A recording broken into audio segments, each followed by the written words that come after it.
It's astrology segment मुल्क की मौजूदा सियासी सूरत हाल, पाकिस्तान तहरीक इंसाफ के केसेस और भारत में होने वाले आम इंतखाबात, सब पर हमने बात करनी है। हमारे साथ नामवर एस्ट्रोलॉजर एम ए शहजाद साहब इस वक्त शो का हिस्सा है। शहजाद साहब, बहुत शुक्रिया आपके वक्त का। सबसे पहले तो आपने एक प्रोडिक्शन की थी कि इस साल तमाम सियासी जमातों का मैंडेट जो है वो चोरी होगा। इलेक्शंस जब होंगे भारत में तो मोदी उसमें फंस जाएगा, वहाँ दंगे फसाद होंगे। तो वो तो आपकी प्रोडिक्शन ऐसा लगता है भारत के हवाले से कुछ हद तक पूरी हो रही है। मोदी को सादा अक्सरियत नहीं मिली, गो कि हुकूमत बनाने की वो पोजीशन में है लेकिन सादा अक्सरियत उसको नहीं मिली। तो इस हवाले से क्या कहेंगे? फिर इसके साथ साथ तमाम सियासी जमातों का मैंडेट चोरी होना, दोनों को ज़रा अलग-अलग एक्सप्लेन करें। बिस्मिल्लाहिर्रहमानिर्रहीम। इन्नल्लाह यामुरु बिल अद्ल वल एहसान। बेशक अल्लाह हुक्म देता है इंसाफ करने का और एहसान करने का। नो डाउट मैंने बिल्कुल प्रेडिक्शन की और 1.5 माह पहले भी बेशुमार निजी चैनल्स पे की कि इंडिया का जो ये इलेक्शन है ये मुतनाज़ा होगा। एक बात, और ये किस बेस पे कहा। सबसे पहले मुझे थोड़ा सा बताना पड़ेगा, इस साल का जो किंग प्लैनेट वो मार्स है और इस साल का जो मिनिस्टर प्लैनेट जिसको मंत्री प्लैनेट कहा जाता है वो शनि है। हमारे मुल्क पाकिस्तान में इलेक्शंस हुआ, वो मुतनाज़ा रहा और उसके मामलात आप देख लें, अदालत उज़्मा में, एपेक्स सुप्रीम कोर्ट में वो चल रहा है। अच्छा, अभी इस दुनिया में तकरीबन 50% से ज़्यादा इलेक्शंस हैं और उसमें भी मैं कह सकता हूँ वो भी मुतनाज़ा करार दिए जाएंगे। उनकी अवाम, उनके वोटर्स जो हैं वो उस पर सरापा एहतजाज होंगे।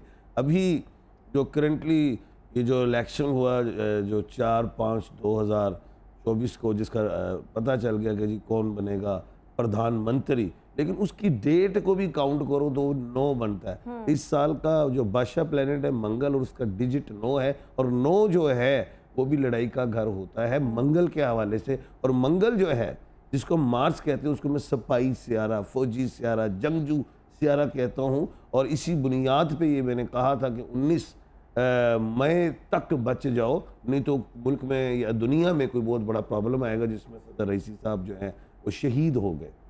अच्छा, वो बेस ये थी कि मई के मंथ में 19 मई तक जो था वीनस वो अपने कहते एरीज में था और वो ट्रांजिट कर गया।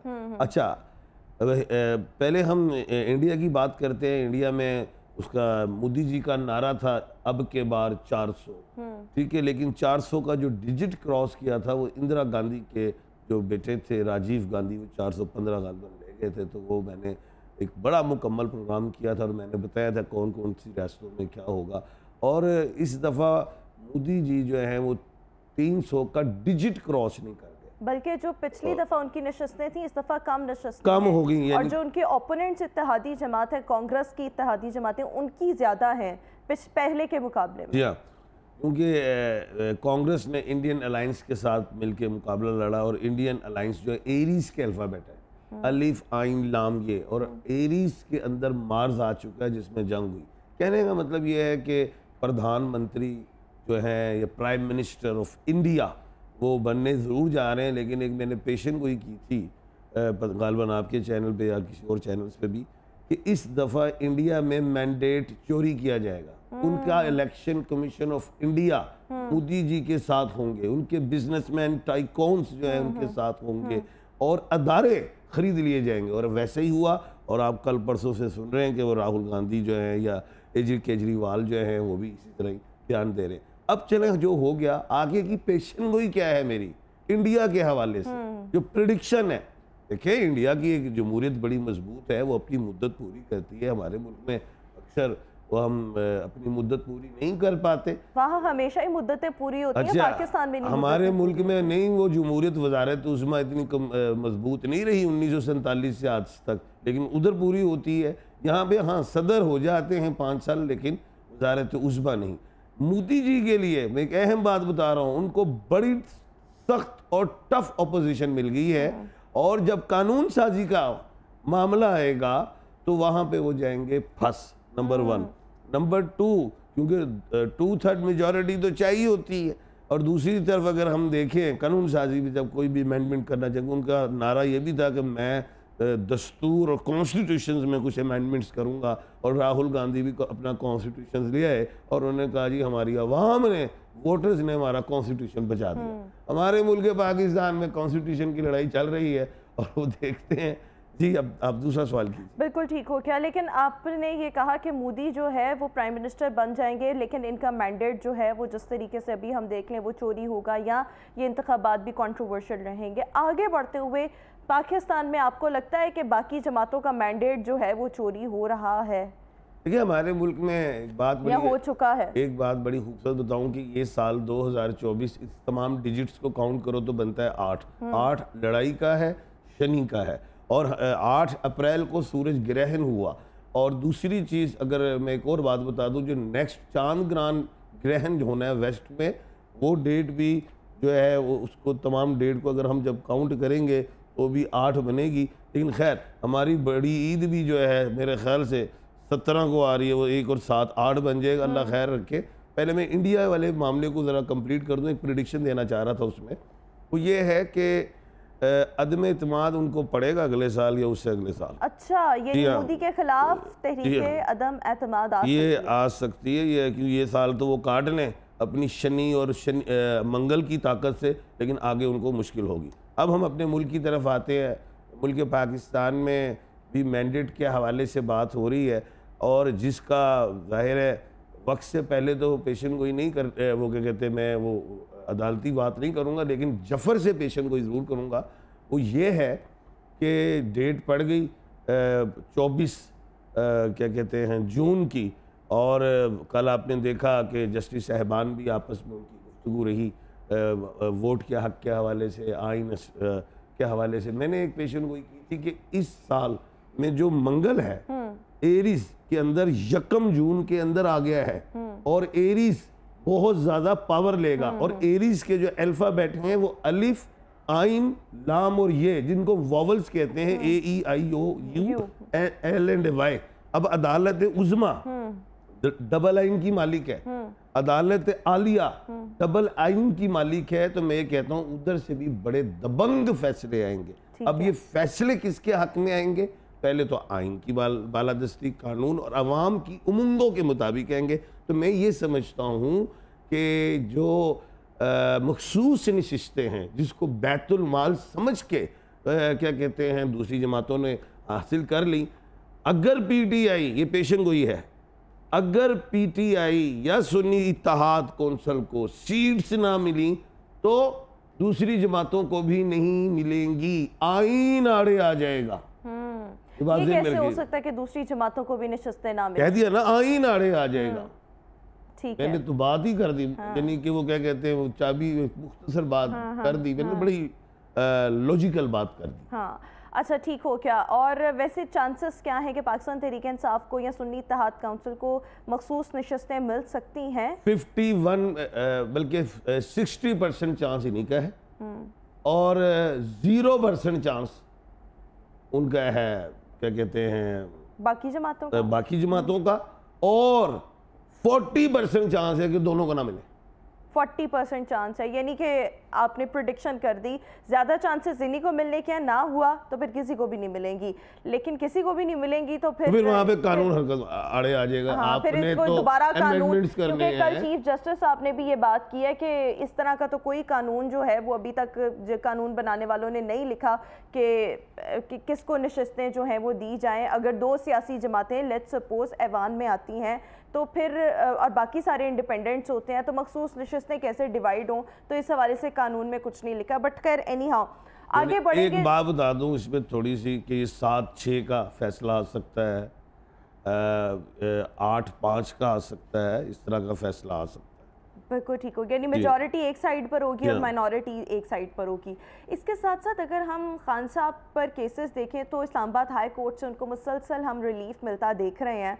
तो साइफर केस में भी उनको बरी कर दिया गया, शाह महमूद कुरैशी को भी बरी कर दिया गया। इद्दत केस अब एक केस रह गया है, यही केस वो था साइफर केस जो बड़ा सेंसिटिव किस्म का था, बाकी तो सारे सियासी नौयत के केसेस हैं। इद्दत केस में कोई रिलीफ मिलता आपको खान साहब के लिए दिखाई दे रहा है? मैंने एक पेशन गोई की थी कि साइफर केस इमरान खान का कुछ नहीं बिगाड़ सकता, वो हवा की तरह उड़ जाए, ऐसी कहा था। क्योंकि खान साहब ये तो बड़ा मुश्किल केस है। मैंने चैलेंज कर दिया, सबसे मुश्किल तरीन केस वो साइफर था। और मैंने कहा था ये अदालत आलिया से नहीं तो अदालत उज़्मा से उड़ जाएगा। अदालत आलिया से बरी हुए हैं साइफर केस में। अब आ गया इद्दत वाला मामला, ये तो मामला ही कुछ नहीं था। अब ये साल मंगल का है, मंगल लड़ाई का है। अब मेरे ही मुल्क पाकिस्तान में लड़ाई नहीं होगी, ये तो इंडिया में भी होगी, ये अमेरिका में भी मसला होगा, ये इजराइल में भी होगा, क्योंकि अलिफ और आइन लाम और ये की लड़ाई है। मेरे मुल्क पाकिस्तान का नाम है इस्लामी जमहूरिया पाकिस्तान, अलिफ इंडिया अलिफ से है। चलो खैर, अब बात यह है कि जो सवाल सॉरी मैं भूल गया, मैं यही बात आपसे कर रही थी। अभी हम जो डिस्कस कर रहे थे खान साहब का ये साइफर केस में, अब इद्दत केस में क्या बरी होंगे? क्या अच्छा, अब इद्दत का मामला बहुत छोटा सा है।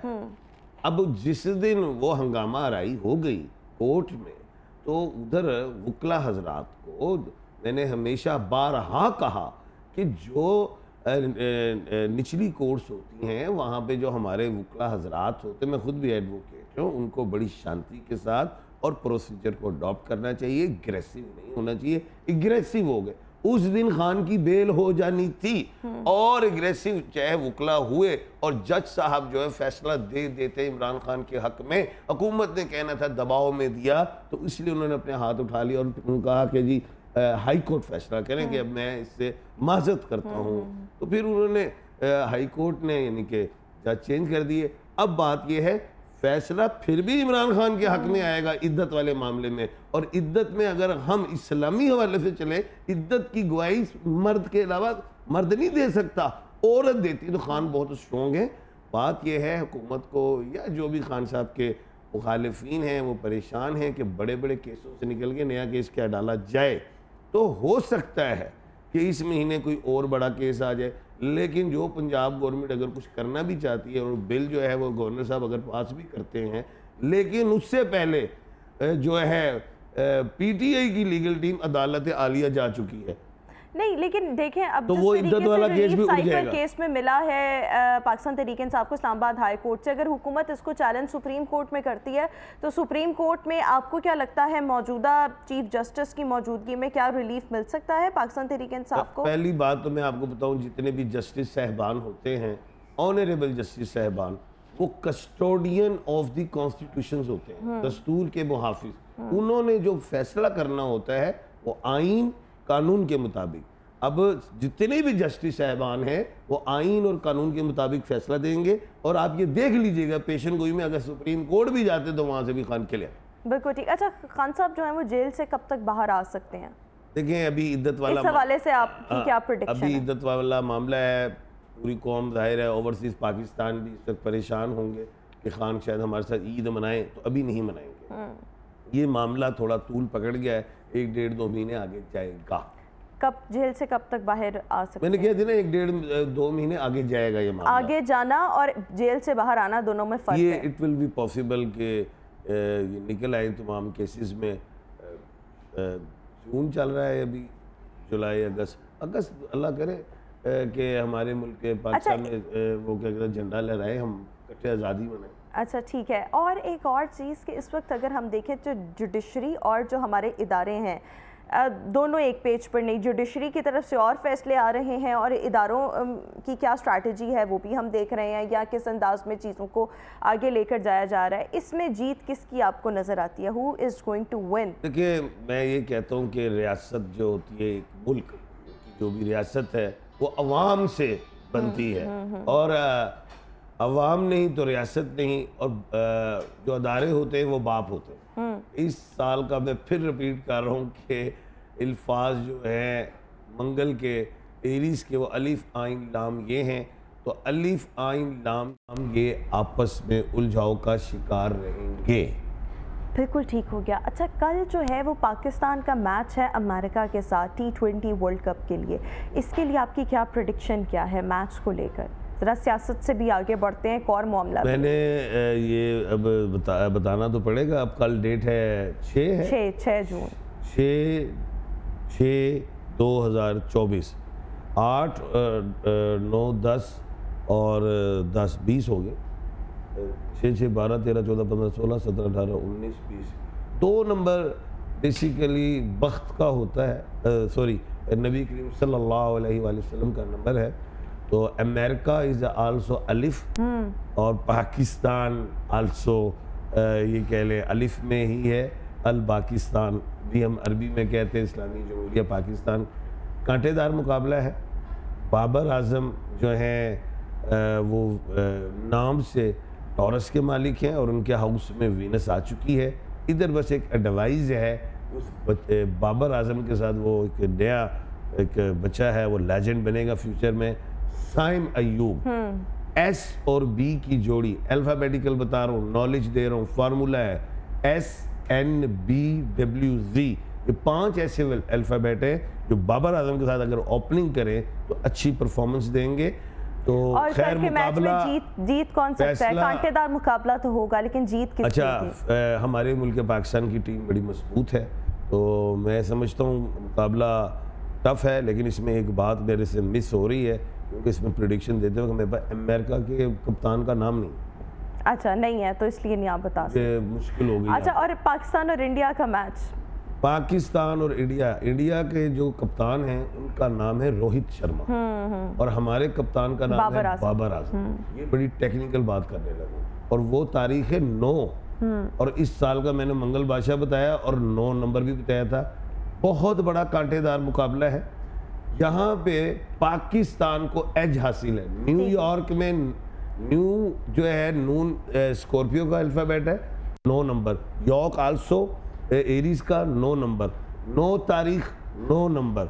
और नसाउ स्टेडियम है, काउंटी स्टेडियम है, वो भी 9 नंबर है। सारे डिजिट्स को काउंट करो, 9 इंडिया का नंबर 9, अल पाकिस्तान का नंबर 9। कांटेदार मैच है। हाँ। और बाबर आजम टॉरस नाम से, टॉरस वीनस उसकी क्या कहते हैं मालिक है, हाकिम सियारा। और दूसरी चीज रोहित शर्मा नाम से तुल्ला राशि, इसलिए मैं हिंदी में कह रहा हूँ, इंडियन भी सुन रहे होंगे। तुल्ला राशि कमजोर 50%, हमारे पास मरीख ज्यादा है, शनि ज्यादा है, उनके पास मरीख और शनि कम है। हमारे पास जुपिटर फखर जमान भी है, तो टीम पाकिस्तान की मजबूत है। इंडिया बचना चाहे तो ये दुआ कर ले कि जी बारिश हो जाए। Okay, thank you so much. अमीर शहजाद साहब हमारे साथ मौजूद थे, प्रेडिक्शंस जो थी सियासी सूरत हाल के हवाले से, इसके साथ साथ कल होने वाले मैच के हवाले से मुख्तलिफ मामलात पर अपनी प्रेडिक्शंस दे रहे थे।